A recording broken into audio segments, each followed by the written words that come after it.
రెండు రకాలైనటువంటి అదృష్టాలు ఇవ్వాలి అనుకుంటే ఆడపిల్లగా వస్తుంది. ఒకటి, సాక్షాత్ లక్ష్మీదేవి ఇంట్లో పుట్టింది. అందుకే మగపిల్లవాడికి చేయడానికి అలంకారములు తక్కువ ఉంటాయి, ఆడపిల్లకి చేయడానికి అలంకారాలు చాలా ఎక్కువగా ఉంటాయి. ఆడపిల్ల ఇంట్లో తిరుగుతోంది అనుకోండి, లక్ష్మీదేవికి తిరిగినట్టే. ఒకటి, ఆ పిల్ల పుట్టిన వేళ, ఆ పిల్ల తిరిగిన వేళ సాక్షాత్ లక్ష్మీదేవి ఇంటికి వచ్చిందని గుర్తు. రెండు, ఆడపిల్ల పుట్టింది అంటే ఆ పిల్లని ఎక్కడికి చేరుస్తున్నారు? ఎవరో ఓ పేరున్న వాడికి కాదు ఇస్తున్నది, సాక్షాత్ నారాయణ స్వరూపాయ వరాయ.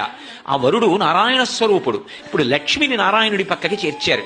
ఆ చేర్చిన కారణం చేత ఏమైంది? 10 తరాలు తర్వాత వచ్చేవి, 10 తరాలు నా ముందున్నవి, నేను ఒక తరం, 21 తరాలు ఉద్ధరింపబడ్డారు, ఉన్నత లోకాలకి వెళ్ళారు. ఏది మగపిల్లవాడి విషయంలో చూపించండి అలా ప్రమాణం. అలా చేయగలడా? సాధ్యం కాదు. అమ్మవారు అనుగ్రహిస్తే ఆ తల్లి వీళ్ళని నేను విశేషమైనటువంటి ఫలితము చేత సత్కరించాలనుకుంటున్నాను అనుకుంటే ఆడపిల్లగా వస్తుంది.